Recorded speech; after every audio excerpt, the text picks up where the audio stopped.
की माननीय मुख्यमंत्री म्हणाले होते की आम्ही या राज्यात सरसकट कर्जमाफी करू. त्याच्यामुळे माझा विश्वास या राज्याच्या मुख्यमंत्र्यावर आहे. मुख्यमंत्र्यांनी सांगितले, मुख्यमंत्री मोठं पद आहे, पक्ष नसतो त्याला, ते मोठं जबाबदारीचं पद आहे. मग स्टेट गव्हर्नमेंटनी ठरवलं पाहिजे ना काय त्यांचा इश्यू आहे.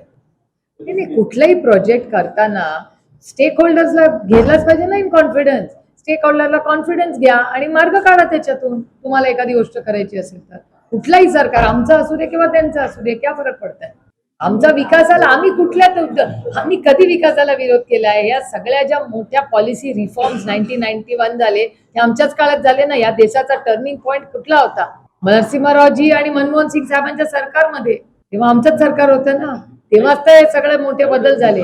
आणि स्थानिक लोक ठरवतील, जे स्थानिक लोकांचं जे म्हणणं असेल त्याला पूर्ण स्थानिक लोकांच्या मागे आम्ही ताकदीने उभं राहू.